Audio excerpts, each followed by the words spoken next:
बिस्मिल्लाहिर्रहमानिर्रहीम। Dear student, lecture number 12 में हम formula of curl in curvilinear coordinates इसको डिस्कस करेंगे और इसका प्रूफ देखेंगे।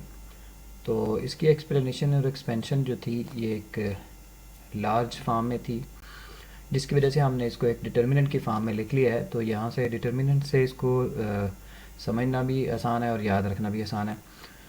तो कर्ल चूँकि एक वेक्टर ऑपरेटर है जो वेक्टर एफ के ऊपर ऑपरेट होगा, तो डेफिनेटली इसका आंसर जो आएगा एक वेक्टर की फॉर्म में आएगा।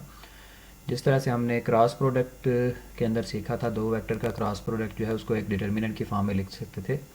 उसमें फर्स्ट रो जो थी यूनिट वेक्टर की आती थी, सेकंड रो जो है वो फर्स्ट वेक्टर की आती थी और थर्ड रो जो है वो सेकंड वेक्टर की आती थी। जिन दो वेक्टर का क्रॉस प्रोडक्ट हम लेते थे उनमें से फर्स्ट वेक्टर जो है उसकी सेकंड रो बनाते थे और जो सेकंड वेक्टर होता था उसकी थर्ड रो, और जो फर्स्ट रो बनती थी डिटर्मिनेंट की वो हमेशा यूनिट वेक्टर्स की होती थी। तो डेफिनेटली हमारे पास एक फार्मूला पहले ही एग्जिस्ट कर रहा था डिटर्मिनेंट की फॉर्म में, तो इसलिए हमने कर्ल का जो ऑपरेशन है वेक्टर के ऊपर उसको भी एक डिटर्मिनेंट की फॉर्म में लिख दिया है। तो हम इसका प्रूफ देखेंगे। तो मैं इसको एक दफ़ा देख देता हूँ कि curl of F is represented with the symbol del cross F and that is equivalent to determinant of the whole of this content, and its first row is E1 unit vector over H2 H3 and second element is E2 unit vector over H1 H3, E3 unit vector over H1 H2. We are familiar with the first row that ever represented with the unit vector, but here the extra factors which are H2 H3 H1 H3 and H1 H2 are the scale factors which are introduced due to the curvilinear coordinates. हम पहले ही मतलब यहाँ जानते हैं कि जो first row होती है हमेशा यूनिट वेक्टर्स की होती है डिटर्मिनेंट में जब भी हम क्रॉस प्रोडक्ट को लिखते हैं, लेकिन यहाँ पे जो एक्स्ट्रा चीज़ शामिल हुई है वो है H2 H3 H1 H3 और H1 H2। ये स्केल फैक्टर्स हैं, कर्वीलिनियर कोऑर्डिनेट्स की वजह से आए हैं। सेकंड रो जो होती है आपको पता ही है, जो फर्स्ट हमारे पास वेक्टर होता है यहाँ पे डेफिनेटली ये ऑपरेटर है। अगर ये ना होता तो यहाँ पे कंपोनेंट्स आने थे, लेकिन यहाँ पे हम इनको डेल ओवर डेल U1 करली ओवर करली U2 करली ओवर करली U3 की फॉर्म में लिख रहे हैं। और थर्ड पे डेफिनेटली वेक्टर एफ के कंपोनेंट आते हैं और वेक्टर एफ के कंपोनेंट यहाँ पे जो रिप्रेजेंट किए गए हैं वो H1 F1 H2 F2 H3 F3 है। एक्चुअली आपको पता ही है कि रियल में जो कंपोनेंट है वो F1 F2 F3 होते हैं, लेकिन कर्वीलिनियर कोऑर्डिनेट्स के अंदर 7 स्केल फैक्टर्स आते हैं H1 H2 और H3। तो ये हमारा एक फार्मूला है कर्ल का कर्वीलिनियर कोऑर्डिनेट्स के अंदर। अभी हम देखते हैं कि ये इस तरह से डिटर्मिनेंट की फॉर्म में इसको कैसे लिखा जाएगा, ये इसका प्रूफ क्या है। तो ये प्रूफ से पहले मैं ये वेक्टर्स के बारे में आपको पहले बता चुका हूँ वैसे कि मतलब एक general way of representation of the vector जो है कर्वीलिनियर कोऑर्डिनेट्स के अंदर वो इस फॉर्म में भी लिखी जा सकती है, लेकिन लास्ट टाइम हमने इसको इस तरह से रिप्रेजेंट कर दिया था क्योंकि हमने देखा था कि जो E1 यूनिट वेक्टर है वो हमारे पास बराबर है यहाँ पे H1 into del of U1, या यूँ याद रख लें कि E1 unit vector over H1 ये बराबर आया था डेल U1 के। जब मैंने आपको gradient of scalar function in curvilinear coordinates का फार्मूला लास्ट लेक्चर में लेक्चर नंबर 11 में हमने जब देखा था, तो उस वक्त मैंने ये चीज़ें भी आपके सामने रखी थी। तो इसलिए हम बाद दफ़ा जो वेक्टर होता है उसको यूनिट वेक्टर्स की फॉर्म की बजाय हम उसके डेल ऑपरेटर्स की फॉर्म में उसको रिप्रेजेंट कर देते हैं। तो दोनों वे से ही आप वेक्टर को रिप्रेजेंट करेंगे। यहाँ पे चूँकि हमारे पास यूनिट वेक्टर को रिप्लेस करके इस फॉर्म में लिखा गया था वेक्टर को, तो मैंने इसलिए इसको एक्सप्लेन कर दिया है कि इस तरह से इसको क्यों लिखा गया है। दूसरा, ये हेल्पफुल होता है हमारे लिए यूनिट वेक्टर की बजाय ये ऑपरेटर यूज़ करना, क्योंकि डेल ऑपरेटर को जब आप ऑपरेट करते हैं तो उसके ऑपरेशन जो हैं वो इजीली सॉल्वेबल है इसके ऊपर, ठीक है, बजाय इसके कि आप यूनिट वेक्टर यूज़ करें। उसके ऊपर हमें फिर समझ नहीं आए कि del operator E1 unit vector के ऊपर ऑपरेट करके क्या आंसर देगा, लेकिन इस वैल्यू के ऊपर हम इजीली उसको ऑपरेट कर सकते हैं। तो ये रीज़न है कि यूनिट वेक्टर की बजाय हम वेक्टर को किस फॉर्म में लिख रहे हैं, डेल ऑपरेटर की फॉर्म में। तो ये जो फॉर्म है इसको मैं यूज़ करूँगा अपने प्रूफ के अंदर, वेक्टर को इस शक्ल में लिख के, और उसके बाद हम इसका ऑपरेशन लेंगे, डेल क्रॉस एफ लेंगे और उसको फिर प्रूफ करते हैं। जी बच्चों, तो हम प्रूफ में सबसे पहले हम वेक्टर एफ एक्सपोज कर रहे हैं और वेक्टर एफ को मैं लिख रहा हूँ बजाय इसके कि यूनिट वेक्टर फॉर्म में लिखूँ, मैं उसको डेल ऑपरेटर की फॉर्म में लिख रहा हूँ इस तरह से। अभी भी आपके सामने मैंने इसको एक्सप्लेन भी की थी दोनों वेक्टर्स की रिप्रेजेंटेशन, कि आप उसको यूनिट वेक्टर की फॉर्म में भी लिख सकते हैं और इस तरह से जैसे मैं लिख रहा हूँ डेल ऑपरेटर की फॉर्म में भी लिख सकते हैं। तो हम वेक्टर को डायरेक्टली यहाँ से इस फॉर्म में पिक करेंगे। अब हम इसका डेल क्रॉस लेते हैं। हाँ जी, हम इसका वेक्टर का कर्ल ऑपरेशन लेते हैं, डेल क्रॉस एफ। ये देखें डेल क्रॉस एफ, इसका मतलब है कि we are going to operate the del over whole of this value. तो हम वेक्टर एफ की वैल्यू यहाँ पे पुट करते हैं। वेक्टर एफ की वैल्यू दोबारा से यूज़ होगी, ये आ जाएगी उसी तरह से h1 f1 del of u1 plus h2 f of 2 into del of u2 plus h3 into f3 into del of u3। तो ये देखें हमने वेक्टर को लिख दिया, उसके साथ हमने डेल क्रॉस लिख दिया। अब इंडिविजुअली हर टर्म के साथ हम इसका क्रॉस प्रोडक्ट लेंगे। तो हमारे पास डेल क्रॉस एफ की वैल्यूज़ इस फॉर्म में आ जाएंगी, del cross F h1 into del of u1, ये आ गई फर्स्ट टर्म। फिर प्लस सेकंड के ऊपर आ जाएगा del cross h2 f of 2 into del of u2, फिर plus del cross h3 f of 3 into del of u3। तो ये वैल्यूज़ हैं हमारे पास जो आई हैं। हम इसको इक्वेशन 1 का नाम देख के यहाँ पे फ्रीज करते हैं और सबसे पहले इसकी फर्स्ट टर्म को एक्सपेंड करेंगे, फिर सेकंड को और फिर थर्ड को। फर्स्ट टर्म के जो रिजल्ट्स आएंगे उनको हम एज सच यूज़ करके सेकंड और थर्ड टर्म जो है उसको एज सच लिख लेंगे। तो सबसे पहले हम लेते हैं जी, consider the first term of equation 1। ये देखें, consider the first term of equation 1।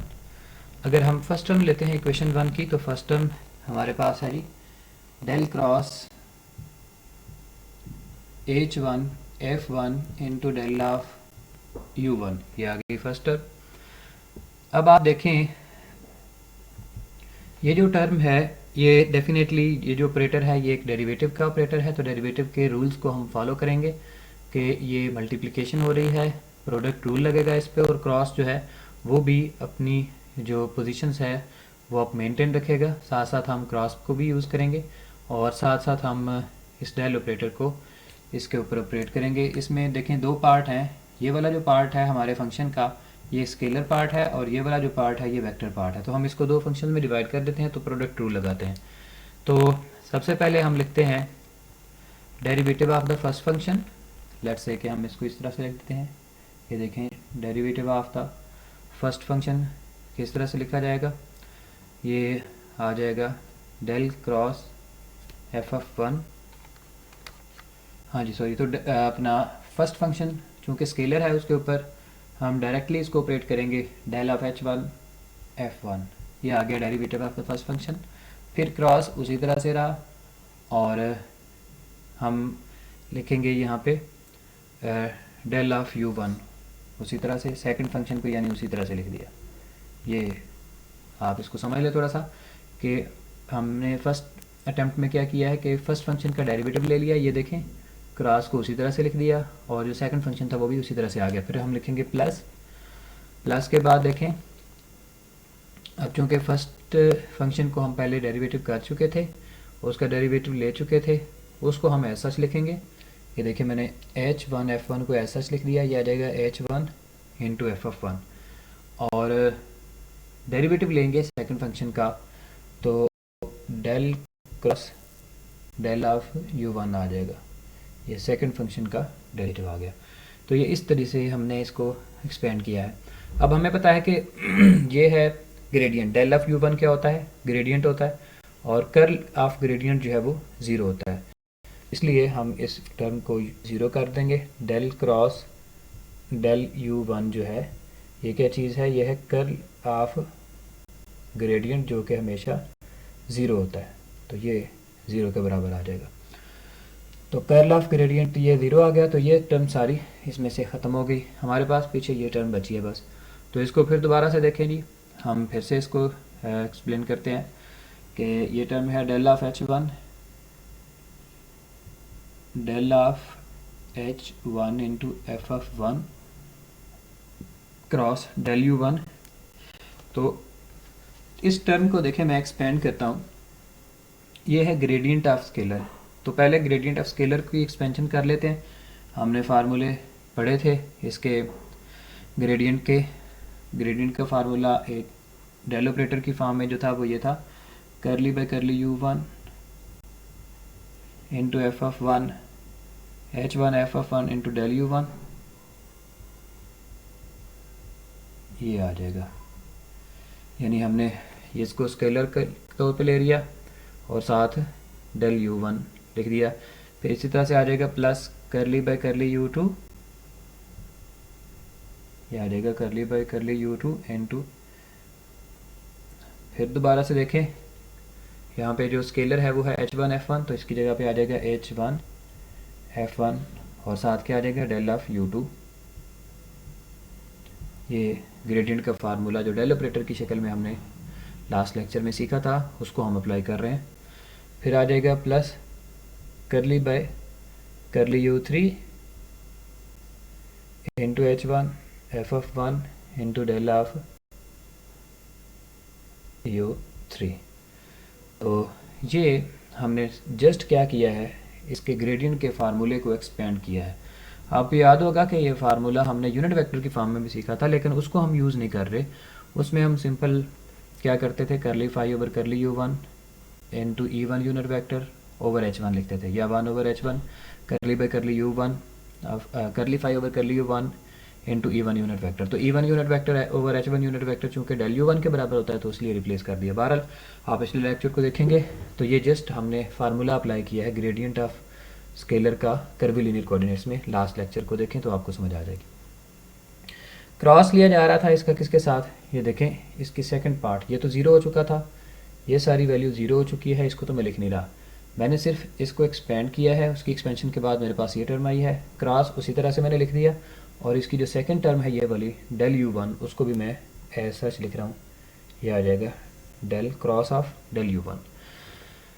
हाँ जी, तो अब देखें चूँकि डेल U1 में ये कर्वीलिनियर एक ऑर्थोगोनल सिस्टम है, del U1 cross del U1 हमेशा ज़ीरो होगा, यानी सिमिलर वेक्टर्स का क्रॉस प्रोडक्ट जो है वो ज़ीरो होता है। तो जो रिमेनिंग टर्म्स हैं, यानी फर्स्ट टर्म के अलावा ये दो टर्म हमारे पास बच रही हैं, तो मैं इनको लिख लेता हूँ। तो ये तो आंसर ज़ीरो हो जाएगा जब आप इस टर्म को मल्टीप्लाई करेंगे, क्रॉस प्रोडक्ट लेंगे किसके साथ, डेल U1 के साथ, तो फर्स्ट टर्म का आंसर ज़ीरो आ जाएगा। क्यों? क्योंकि del U1 cross del U1 जो है वो ज़ीरो होगा। जिस तरह से E1 क्रॉस E1 ज़ीरो होता है, जिस तरह से A क्रॉस A ज़ीरो होता है, कोई भी सिमिलर वेक्टर का क्रॉस प्रोडक्ट हमेशा ज़ीरो होता है। अब दो टर्म हमारे पास बच रही है, उनको लिख लेते हैं। ये हमारे पास आ जाएगा आंसर किस तरह से, करली by curly U2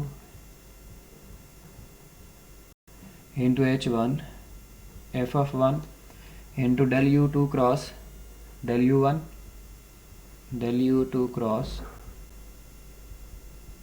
del U1, ये टर्म इसके साथ मल्टीप्लाई कर दी। फिर बाकी टर्म उसी तरह से ली, करली by curly U3 into H1 F of one into del U3 cross del U1। ये देखें जो रिमेनिंग टू टर्म्स थी उनको मैंने लिख लिया। ये हम first term of the equation 1 को एक्सपेंड कर रहे थे, ये उसका रिजल्ट है। अच्छा, अब देखें हम वापस जो है, क्योंकि हमने ऑपरेशंस सीख लिए हैं, अब हम वापस डेल U2 जो है उसको E2 ओवर H2, इसको E1 ओवर H1 और इसको E3 ओवर H3, इसको E1 ओवर H1 की फॉर्म में लिख देते हैं। तो ये देखें इस तरह से हमारे पास आसान हो जाएगा, क्योंकि del U2 cross del U1 जो है, इस ऑपरेशन को सॉल्व करने के लिए हमें यूनिट वेक्टर चाहिए थे, तो E2 क्रॉस E1 आ जाएगा यहाँ पे E3 क्रॉस E1 आ जाएगा। तो देखें ये वैल्यूज़ किस तरह से बराबर आएंगी, ये आ जाएगा करली बाय करली U2 उसी तरह से लिख दिया हमने। ये देखें ये करली बाय करली U2 आ गया, H1 F1 उसी तरह से आ गया, ये आ जाएगा H1 F1, डेल U2 की जगह पे मैं लिख रहा हूँ E2 unit vector over H2, ये इसका फार्मूला है, क्रॉस डेल U1 की जगह पे लिख रहा हूँ मैं E1 unit vector over H1, ये इस तरह से लिख दिया। फिर प्लस लगाया, ये देखें प्लस लगा के फिर करली बाई करली U3 उसी तरह से, ये करली बाई करली U3 आ गया, और H1 F1 भी उसी तरह से लिख दिया, ये आ जाएगा H1 F1, और ब्रैकेट में डेल U3 की वैल्यू लगा देते हैं E3 ओवर H3, ये आ गया E3 ओवर H3, फिर क्रॉस आ गया, डेल U1 की वैल्यू लगा दें E1 ओवर H1, ये आ जाएगा E1 ओवर H1, और ये हमने यहाँ पे ब्रैकेट को क्लोज कर दिया। अब देखें हम साइक्लिक ऑर्डर को जानते हैं कि E2 यहाँ पे ये देखें सॉरी E2 क्रॉस E1, चूँकि ये रिवर्स ऑर्डर में है तो इसका आंसर आएगा, अगर E1 क्रॉस E2 हो, ये साइक्लिक ऑर्डर हम पीछे भी पढ़ के आए हैं, इस साइक्लिक ऑर्डर को देखें, ये E1 है, ये E2 है और ये E3 है, तो E2 cross E1 against the cycle है, जिसकी वजह से इसका आंसर माइनस E3 के बराबर आएगा। E3 क्रॉस E1 ये प्लस E2 के बराबर आएगा, तो ये वैल्यूज़ लगाएं। हमारे पास फर्दर एक्सपेंशन में देखें, ये आ जाएगा करली बाय करली U2, करली by curly U2, H1 F1, ये H1 F1 आ गया, और ये आ जाएगा H2 H1, H2 H1 को हम शुरू में भी लिख सकते हैं, ठीक है, चूँकि ये एक स्केलर पार्ट है तो स्केलर पार्ट को हम सेपरेट से भी लिख सकते हैं। तो हम अगर इस पूरी वैल्यू को हम 1 ओवर H1 H2 को हम स्टार्ट पे लिख देते हैं, यहाँ पे ये आ जाएगा 1 ओवर H1 H2, ये जो अंदर लिखा हुआ था स्केलर वैल्यूज़ की वजह से इसको हमने स्टार्ट में लिख दिया। ये आ जाएगा करली by curly U2 into H1 F1, ये आ जाएगा H1 इंटू F1, क्योंकि ऑपरेटर जो था वो सिर्फ इस फंक्शन पे ऑपरेट हो रहा था, इसलिए हमने इसको शुरू में लिख दिया। अच्छा, partial derivative with respect to U2 into H1 F1, और E2 क्रॉस E1 जो है इसका आंसर माइनस E3 के बराबर था, तो यहाँ पे लिख देते हैं माइनस E3 यूनिट वेक्टर।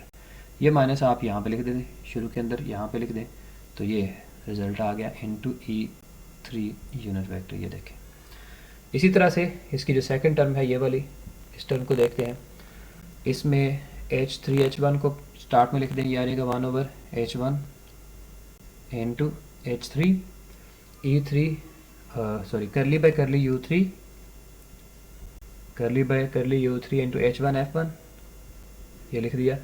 फिर E3 क्रॉस E1 किसके बराबर आएगा, E2 के, तो ये साथ E2 यूनिट वेक्टर लिख दिया। तो ये मैंने क्रॉस प्रोडक्ट के साइक्लिक ऑर्डर को फॉलो करते हुए इसको एक्सप्लेन कर दिया है। अब आमतौर पे आपको पता है प्लस टर्म पहले और माइनस वाली बाद में लिखी जाती है, तो आप देखें कि हम इसको यूँ लिख सकते हैं, पॉजिटिव टर्म पहले लिख दी 1 over H1 H3 into curly by curly U3, ये आ जाएगा करली बाय करली U3। हाँ जी, तो इसके बाद है H1 F1, ये आ जाएगा H1 F1 into E2 unit vector, फिर माइनस, ये आ जाएगा 1 over H1 H2, 1 over H1 H2 करली बाय करली U2, ये आ जाएगा करली by curly U2 into H1 F1 H1 F1 E3 unit vector. ये हमारे पास फर्स्ट टर्म है जिसको हमने एक्सपेंड किया, तो हमारे पास ये रिजल्ट आया। मैं इसको दोबारा से लिखता हूँ, फर्स्ट टर्म ये थी, ये फर्स्ट टर्म, इसको हमने एक्सपेंड किया और हमारे पास जो रिज़ल्ट आया है वो ये आ गया है, ये लास्ट रिज़ल्ट आया है। इन दोनों को अब हम आमने सामने रख के इनके अंदर देखते हैं कि अगर सेकंड टर्म आती तो किस तरह से उसका रिज़ल्ट लिखा जाता। तो मैं सिर्फ इस वैल्यू को और इस वैल्यू को आपस में सामने रखता हूँ, इसकी हेल्प से फिर हम ये जो फर्स्ट टर्म की जो एक सेकंड वैल्यू थी ये वाली, और फर्स्ट इक्वेशन की जो थर्ड टर्म थी ये वाली, इसकी भी एक्सपेंशन हम उसका भी फार्मूला इसी तरह से जनरलाइज कर लेंगे। बजाय इसके कि उसको सारा ऑपरेट करके लिखा जाए, हम उसको जनरलाइज करके लिख सकते हैं। तो देखें, अब हम ये वैल्यू और ये वैल्यू आमने सामने रखते हैं, इसमें देखते हैं कि किस ऑर्डर को फॉलो किया गया है। उसी फिर ऑर्डर को हम जो सेकंड टर्म है इक्वेशन 1 की और जो थर्ड टर्म है उसी आर्डर को उसके ऊपर भी अप्लाई कर देंगे। हाँ जी, तो मैंने फर्स्ट टर्म का जो एक्सपेंशन का रिज़ल्ट है उसको लिख दिया है। तो हाँ जी, तो इस तरतीब को अगर थोड़ा सा हम गौर करें तो समझ सकते हैं कि किस तरह से टर्म्स जो हैं वो सेकंड और थर्ड को जनरलाइज करना है। देखें, ये थी term del cross H1 F1 into del U1। तो सबसे पहले इस तरतीब को देखें, ये है डेल U1। तो यहाँ पे जो यूनिट वेक्टर है वो एक साइक्लिक आर्डर को फॉलो करेंगे, यानी यहाँ पे अगर 1 आया तो यहाँ पे आएगा 2 और 3, क्योंकि साइक्लिक आर्डर में 1 के बाद 2 और 2 के बाद 3 आएगा। और अगर यहाँ पे 2 आया तो 2 के बाद 3 आता है और 3 के बाद फिर वापस 1 आ जाएगा, क्योंकि बाद 3 के बाद वापस 1 में आना है। और अगर यहाँ पे 3 हुआ तो 3 के बाद फिर दोबारा क्या होता है, 1 और 2। तो इसका मतलब हमें यूनिट वेक्टर की तरतीब को पता चल गई। अब जो यूनिट वेक्टर की तरतीब है, यहाँ पे पार्शियल डेरिवेटिव उससे एक स्टेप जो है वो डिफरेंट है। यानी अगर यहाँ पे 2 और 3 का आर्डर था तो यहाँ पे देखेंगे कि बिल्कुल क्रॉस है कि आर्डर अगर 2 है तो यहाँ पे पार्शियल डेरिवेटिव का आर्डर 3 है, और अगर 3 है तो पार्शियल डेरिवेटिव का आर्डर जो है वो 2 है। तो यानी 1 पार्शियल डेरिवेटिव नहीं आएगा यहाँ पे। ये तो हमें पता चल ही रहा है ना कि ये फर्स्ट आर्डर यहाँ पे अगर मौजूद था तो पार्शियल डेरिवेटिव 2 और 3 के रिस्पेक्ट से आना है। लेकिन जो चेंज होगा, अगर 2 यूनिट वेक्टर लिखा हुआ है तो पार्शियल डेरिवेटिव 3 के रिस्पेक्ट से आएगा, और अगर 3 यूनिट वेक्टर लिखा हुआ है तो पार्शियल डेरिवेटिव 2 के रिस्पेक्ट से आएगा। और ये जो फैक्टर है H1 F1 ये ऐसा चाह रहा है, H1 F1 यहाँ पे जो आर्डर मौजूद था वही यहाँ पे आर्डर मौजूद है। अब बाकी रह गया है ये स्केल फैक्टर्स H1 H3 और H1 H2। तो H1 जो यहाँ पे स्केल फैक्टर है वो यहाँ पे ज़रूर आ रहा है, ये देखें H1 यहाँ पे भी है और H1 यहाँ पे भी है। और सेकंड स्केल फैक्टर का आर्डर वही होता है जो ये पार्शियल डेरिवेटिव का है। ये देखें, अगर U3 के रिस्पेक्ट से पार्शियल डेरिवेटिव था तो स्केल फैक्टर का आर्डर भी H3 है। यहाँ पे U2 के रिस्पेक्ट से डेरिवेटिव था तो स्केल फैक्टर का आर्डर भी H2 है। तो उम्मीद है कि इसको अगर आप थोड़ा सा गौर करेंगे तो मैंने जो बात बताई है आपको समझ आ जाएगी। तो सेकंड और थर्ड टर्म को लिखता हूँ तो मज़ीद आपको समझ आ जाएगी हम किस तरह से ये बात कर रहे हैं। हाँ जी, सिमिलरली सेकंड टर्म देखें, सेकंड टर्म है del cross H2 F2 into del of U2।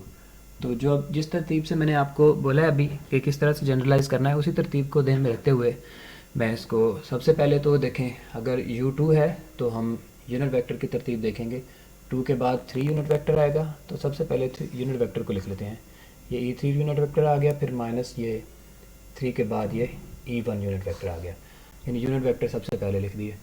उसके बाद पार्शियल डेरिवेटिव लेना है आपने, करली बाय करली यू किसका लेना है, ये देखें पार्शियल डेरिवेटिव आ जाएगा। अभी मैं सिर्फ यहाँ पे लिख देता हूँ H2F2, क्योंकि ये फैक्टर तो चेंज नहीं होना। तो ये मैंने इस तरह से लिख दिया पार्शियल डेरिवेटिव। अभी मैंने पार्शियल डेरिवेटिव का आर्डर नहीं शो किया, उसको बाद में मैं लिखता हूँ ताकि आपको याद रहे कि किस तरह से लिखना है। तो स्केल फैक्टर तो उसी तरह से आ गए थे ना, जिस तरह से H1 F1 मौजूद था, यहाँ पे भी H1 F1 आया। यहाँ पे H2 F2 है तो H2 F2 आ गया, यहाँ पे H2 F2 आ गया।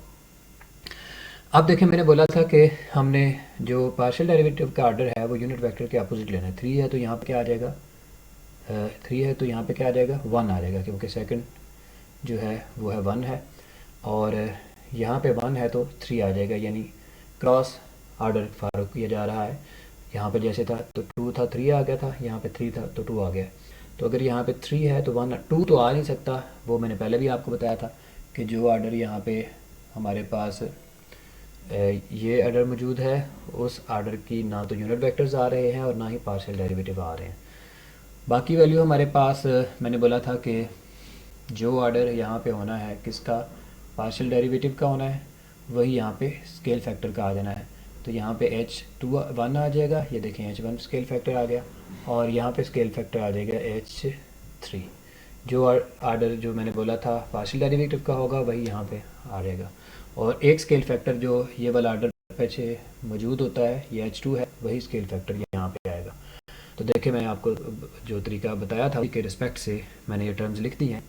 तो ये आ जाएगा 1/H1 H2 इंटू करली बाई करली U2 U1 into H2 F2 into E3 unit vector minus 1/H2 H3 करली बाई करली U3 into H2 F2 into E1 unit vector.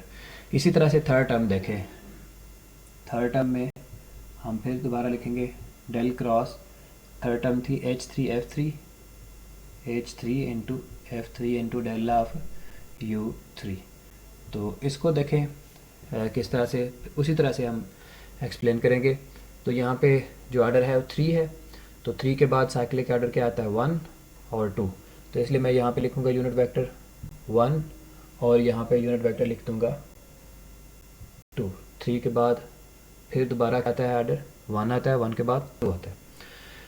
उसके बाद देखें हम फिर दोबारा से पार्शियल डेरिवेटिव को लिखते हैं, करली बाय करली यू, यहाँ पे H3F3 आ रहा है, यह आ जाएगा H3F3 और यहाँ पे भी आ रहा है करली बाय करली यू H3F3। अब देखें मैंने बोला था कि क्रॉस ऑर्डर आएगा, यहाँ पे पार्शियल डेरिवेटिव का 1 है, तो यहाँ पे यूनिट वेक्टर का ऑर्डर क्या है 2 है, तो यहाँ पे 2 आ जाएगा।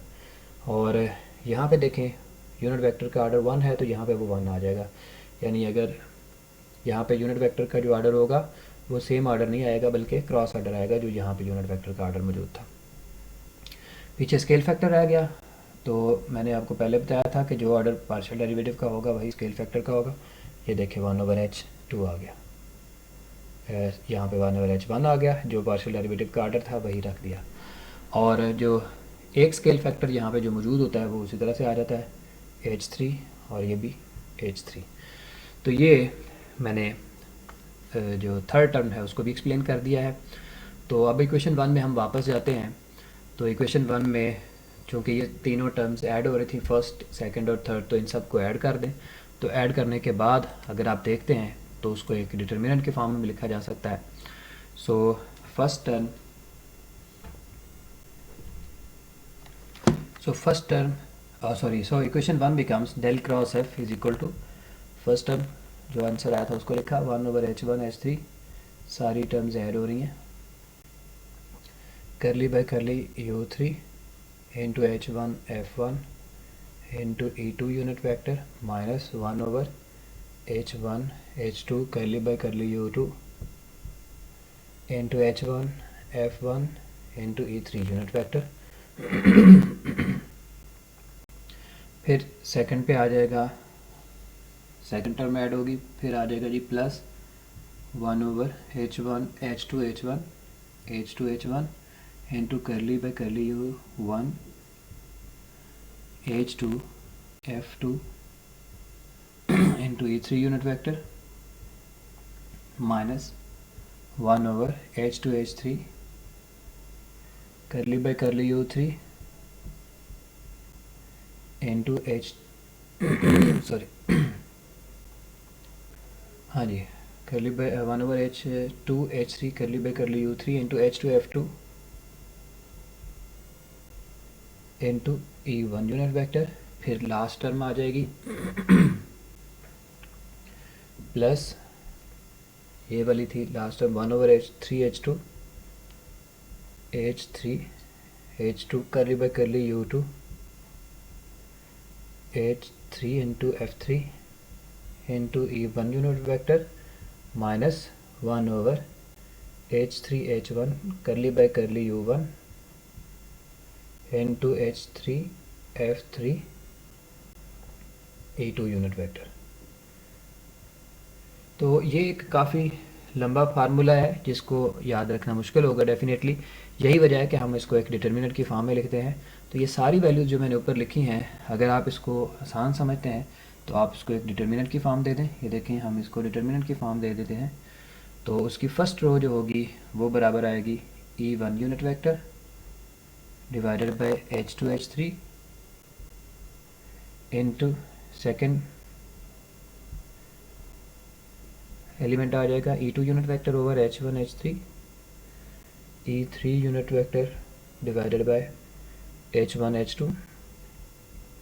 ये डिटर्मिनेंट की फ़र्स्ट रो आ गई, यानी आपने यूनिट वेक्टर की फ़र्स्ट रो लिखनी है और नीचे स्केल फैक्टर्स वो आएंगे जो यूनिट वेक्टर की ऑर्डर में शामिल नहीं है। यानी अगर यूनिट वेक्टर का ऑर्डर 1 था तो स्केल फैक्टर का ऑर्डर 2 और 3 आएगा, अगर यूनिट वेक्टर का ऑर्डर 2 है तो स्केल फैक्टर का ऑर्डर 1 और 3 आएगा, और अगर यूनिट वेक्टर का ऑर्डर 3 है तो स्केल फैक्टर का ऑर्डर 1 और 2 आएगा।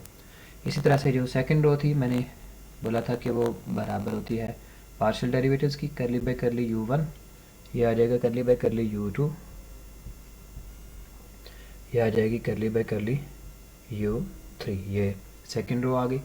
और थर्ड रो जो है वो बराबर आती है h1 वेक्टर के कंपोनेंट की, h1 f1, h2 f2 और ये h3 f3। तो ये सेम चीज़ जो हमने ऊपर लिखी है उसको अगर आप डिटर्मिनेंट की फॉर्म में लिखें तो वो डिटर्मिनेंट इस अंदाज से लिखा जाएगा। तो अब इसको याद रखना आसान है कि हमें फर्स्ट रो का भी पता चल गया, सेकंड का भी और थर्ड रो का भी। इसको सॉल्व करेंगे तो यही रिजल्ट आ जाएगा जो ऊपर हमने लिखा है।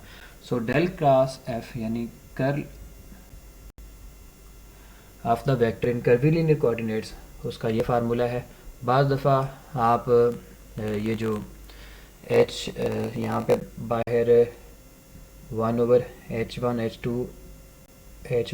h2 और h3 से मल्टीप्लाई करके लिख देते हैं।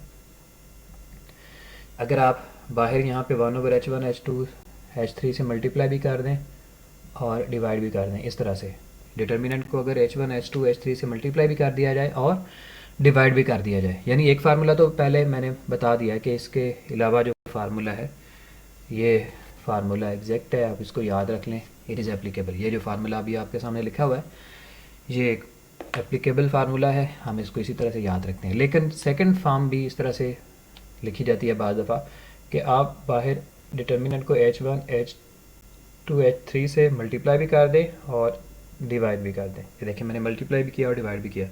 जो पोर्शन मल्टीप्लाई किया है इसको अंदर शिफ्ट कर दें और फर्स्ट रो से मल्टीप्लाई कर दें। डेफिनेटली ये फर्स्ट रो से हर एलिमेंट से जब मल्टीप्लाई होगा तो यहाँ से h2 h3 कैंसिल होगा और h2 h3 के कैंसिल होने के बाद यहाँ पे क्या आ जाएगा, मल्टीप्लिकेशन में h1 आ जाएगा। यहाँ पे मैंने h1 लिख दिया। इसी तरह से ये सारी वैल्यू जो है ये सेकंड एलिमेंट से जब मल्टीप्लाई होगी तो h1 h3 कैंसिल हो जाएगा। h1 h3 जैसे ही कैंसिल होगा तो साथ जो बच जाएगी टर्म वो आएगी h2। इसी तरह से आप यहाँ से ये सारी वैल्यू जो है यहाँ से रिमूव कर देंगे और यहाँ पे जो आ जाएगा h1 आ जाएगा। तो ये फर्स्ट रो के ऊपर हमने ये सारा मल्टीप्लिकेशन कर दिया। ये डिटर्मिनेंट का रूल है कि जब आप कोई चीज़ मल्टीप्लाई करते हैं डिटर्मिनेंट में तो वो पूरी रो के साथ मल्टीप्लाई की जाती है या फिर पूरे कॉलम के साथ। तो इसलिए हमने जो ऊपर वाली वैल्यू थी पूरी रो के साथ उसको मल्टीप्लाई करके उसका आंसर लिख दिया। तो ये भी एक फार्मूला लिखा जाता है, यानी आप फर्स्ट रो को h1 e1 unit vector, h2 e2 unit vector, h3 e3 unit vector, यहाँ पे h3 आएगा h3 e3 यूनिट वेक्टर की फॉर्म में लिख दे। सेकंड और थर्ड रो उसी तरह से ही रहेंगी और बाहर फिर आपको ये एलिमेंट लिखना पड़ेगा साथ 1/h1 इंटू h2 h3। तो ये दोनों फार्मूले जो हैं ये आप याद रखें, हम इनको इंशाल्लाह यूज़ करेंगे। सो बच्चों हम अभी कर्वीलिनियर कोऑर्डिनेट्स जो हैं उनके ऑपरेशंस हमने देखे। तो अब जो कर्वीलिनियर कोऑर्डिनेट्स के बाद आएंगे हमारे पास स्फेरिकल पोलर कोऑर्डिनेट्स और सिलेंड्रिकल कोऑर्डिनेट्स। तो इसके सेपरेट जो हैं स्फेरिकल कोऑर्डिनेट्स और सिलेंड्रिकल कोऑर्डिनेट्स का एक पूरा लेक्चर होगा अलग अलग से। तो ये भी दोनों कर्वीलिनियर कोऑर्डिनेट्स की स्पेशल टाइप्स ही हैं। तो ये एक जनरल टाइप्स थी जिसकी हेल्प से हम अब स्फेरिकल कोऑर्डिनेट्स और सिलेंड्रिकल कोऑर्डिनेट्स को डिराइव करेंगे।